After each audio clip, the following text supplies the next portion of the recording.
आइए अब हम आपको हिंदी में बिंदी और बिंदी में हिंदुस्तान की उस झलकियों को बताने का प्रयास कर रहे हैं जिसे आप भली भांति से जानते हैं।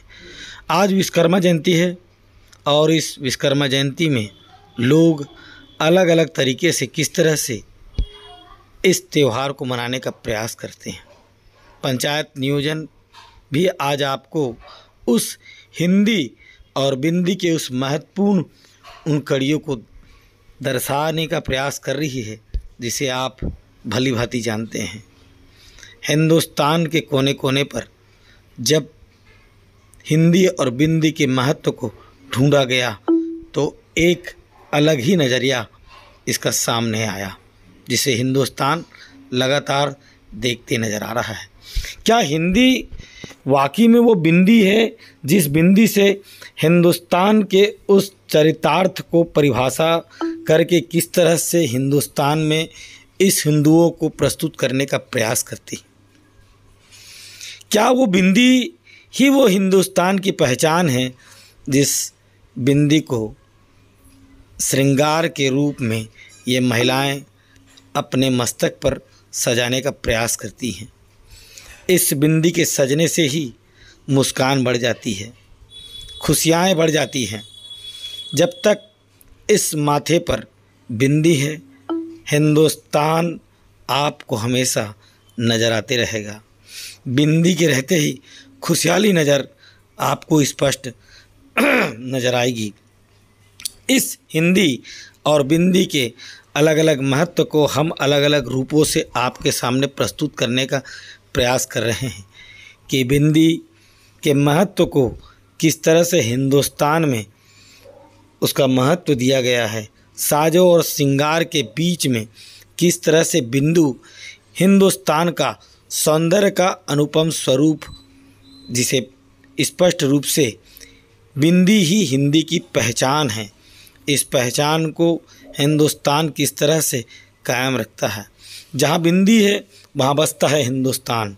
ये कहना उन राष्ट्र कवियों का है जिन कवियों ने स्पष्ट रूप से कहा है कि प्रदेश सरकार, केंद्र सरकार या हो महाकालों के काल, जब तक बिंदी है तब तक हिंदी यहाँ दिखती है, बसती है, संवरती है और संवरने के बीच में एक नए कड़े के रूप में किस तरह से सामने आती है ये लोगों को स्पष्ट पता है। राजनांदगांव के इस छत्तीसगढ़ में हिंदी और बिंदी की परिभाषा को प्रस्तुत करते हुए आज एक संपादक आपको ये बताने का प्रयास कर रहा है कि वाकई में जो बिंदी होती है उस बिंदी से ही हिंदुस्तान किस तरह से कामयाब होता है। अब इस माथे को ही देख लीजिए, बिंदी नहीं है, इसलिए अमीरों की लिस्ट में तो ज़रूर है मगर उस कामयाब चेहरे के पीछे नहीं है। मगर हिंदी आपको बताती है संस्कार, आपको बताती है धर्म, आपको बताते हैं कायदे कानून और नियम क्या होते हैं। हिंदी की पहचान आज शहर, कस्बे, कानून हर व्यवस्था पर होती जा रही है।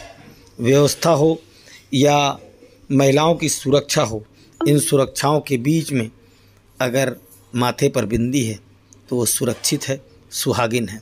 और इन सुहागिनों के बीच में जो संस्कार और ताकत और मर्यादा और संस्कृति की जो सभ्यता आज यहाँ पर बसती है, स्पष्ट नज़र आता है कि हिंदुस्तान में बिंदी और तिलक का महत्व क्या होता है।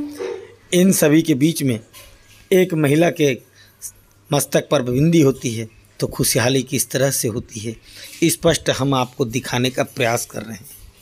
समझिए इन चित्रों के माध्यम से कि बिंदी हिंदी की पहचान किस तरह से बनते नज़र आ रही है।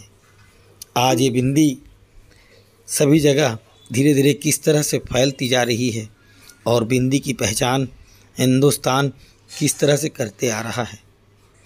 अलग अलग धर्म, अलग अलग जातियों के बीच में बटा हुआ यह हिंदुस्तान, जिसके माथे पर अगर बिंदी है तो वहीं पर दिखता है हिंदुस्तान। और हिंदुस्तान आज जाति और धर्म के बीच में बटा नहीं है। यहाँ पर सर्वधर्म किस तरह से मुस्कुराती हुई बिंदी पर जब लोग सामने आते हैं तो बात ही कुछ अलग होती है। और इन बातों के बीच में जब हिंदुस्तान का कारवां धीरे धीरे बढ़ता है तो किसान भी खुश होते हैं। और किसानों के खेत में इन बिंदुओं के बीच में अगर कोई खुशहाली नज़र आती है तो वो हो छत्तीसगढ़। और छत्तीसगढ़ में किसान खुश हैं कि हिंदी और बिंदी के इस बीच में जब फसल लहलहाती हो तो किसान खुश होता है। और किसान के खुश होने से ही आज धान का कटोरा लहलहा रहा है। तो चलिए, हिंदी और बिंदी के इस महत्व के बीच में अगर कोई किसान है तो वो विश्वकर्मा जयंती के इस अवसर पर सबसे ज़्यादा बधाई का पात्र है।